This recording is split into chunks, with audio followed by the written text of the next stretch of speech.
प्राण शब्द के लिए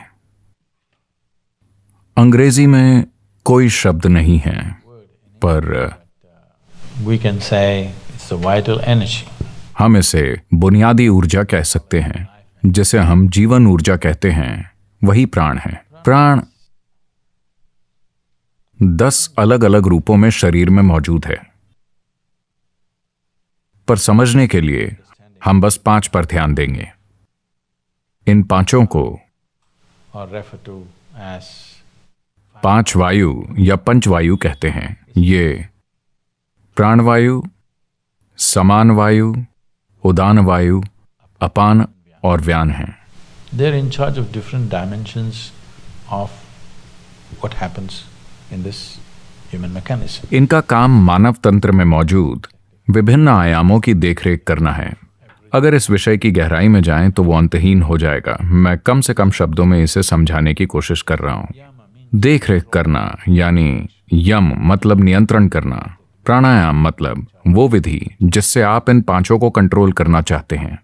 क्योंकि आपका शरीर कैसे काम करता है, आपका मन कैसे काम करता है, पूरा शारीरिक ढांचा कैसा है, ये मानव तंत्र कैसे काम करता है, ये प्राण ऊर्जा से तय होता है। ये एक ऊर्जा है, ये एक बुद्धिमान ऊर्जा है, यानी इसमें एक खास मात्रा में याददाश्त है।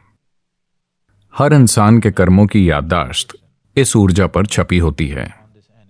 तो हर इंसान में प्राण अलग तरीके से काम करता है, हर व्यक्ति के लिए बिल्कुल अलग। ये बिजली की तरह नहीं है। बिजली स्मार्ट नहीं होती, उससे रोशनी होती है। रोशनी का बल्ब और कैमरा चल सकता है, इससे एयर कंडीशनिंग चल सकती है, ये लाख चीजें कर सकती है, पर अपनी बुद्धि के कारण नहीं। ये एक ही काम करती है हमेशा।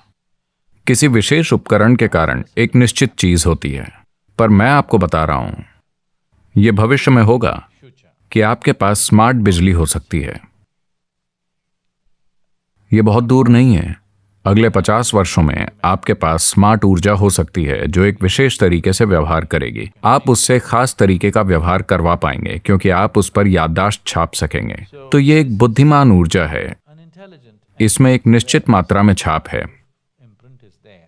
इस वजह से यह हर व्यक्ति में अलग तरीके से काम करती है।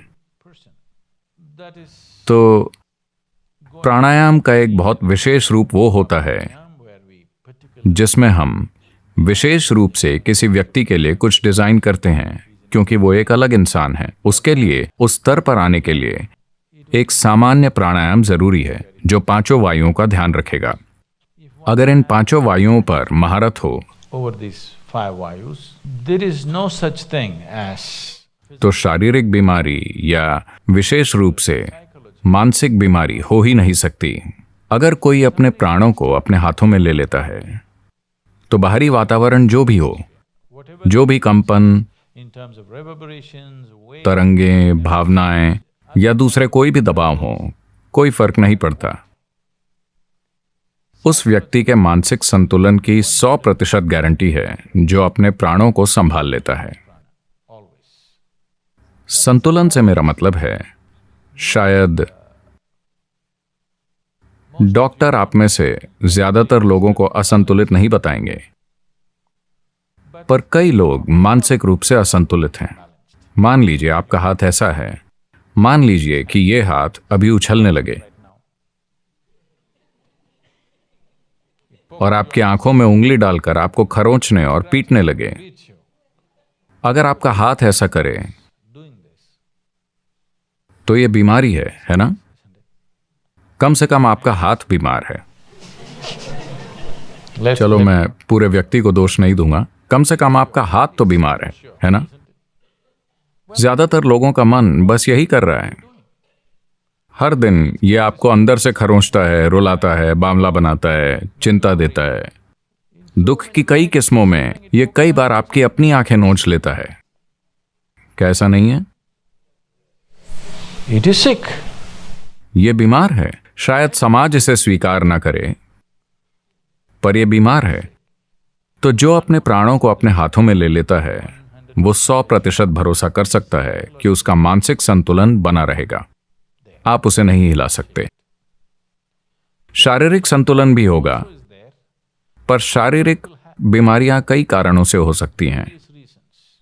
एक बात है इन्फेक्शन और दूसरे सूक्ष्म जीव जो जीना चाहते हैं। हाँ, वो जीना चाहते हैं। एक और चीज है विभिन्न प्रकार के रसायन और जहर जिन्हें हम जाने अनजाने में निगल सकते हैं, और उससे कई चीजें हो सकती हैं।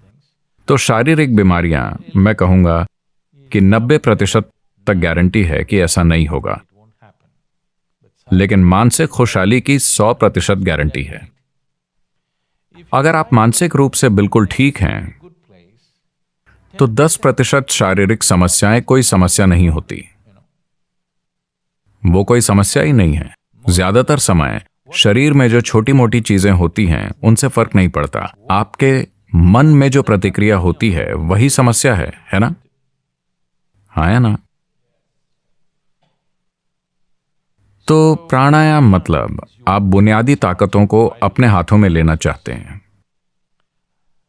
जैसा कि मैंने कहा, उनमें अपनी बुद्धि है, उन सभी में। जन्म के दौरान, गर्भधारण के बाद वो नवजात शिशु में जैसे प्रवेश करते हैं और वो मृत शरीर को जैसे छोड़ते हैं, इससे साफ पता चलता है कि उनमें अपनी एक बुद्धि है। जब तक आप इस बारे में बहुत सचेत नहीं होते, तब तक आप इस पर ध्यान नहीं दे सकते। अगर आप मुझसे पूछें तो ये अपने आप में एक दुनिया है। इसके लिए एक खास स्तर का ध्यान देना होगा। शायद ध्यान शब्द से बात स्पष्ट ना हो। मैं ध्यान शब्द का उपयोग कर रहा हूं क्योंकि दूसरे शब्दों के गलत अर्थ लगाए गए हैं। जागरूकता वगैरह शब्दों के गलत अर्थ लगाए गए हैं, तो मैं ध्यान शब्द का उपयोग कर रहा हूं। पर ध्यान शब्द से साफ पता नहीं चलता कि क्या जरूरी है। सिर्फ मानसिक सतर्कता काफी नहीं है, आपको वाकई ध्यान देना होगा।